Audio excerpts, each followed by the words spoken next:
റഹ്മത്തേറിയുള്ള നൂറ് റസൂലോരേ, പരിശുദ്ധ ഖുർആൻ നൽകിയ നൂറേ, കാണണം മദീനയിൽ ഇന്ന് പോകേണം,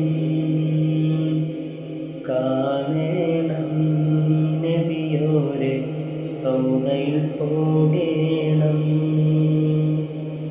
ആരും അറിഞ്ഞില്ല നൂറാത്തരം തോക ഇഷ്കാം നബിയോരെ കണ്ടിടാൻ മോഹമാണ് വിധിയാരെ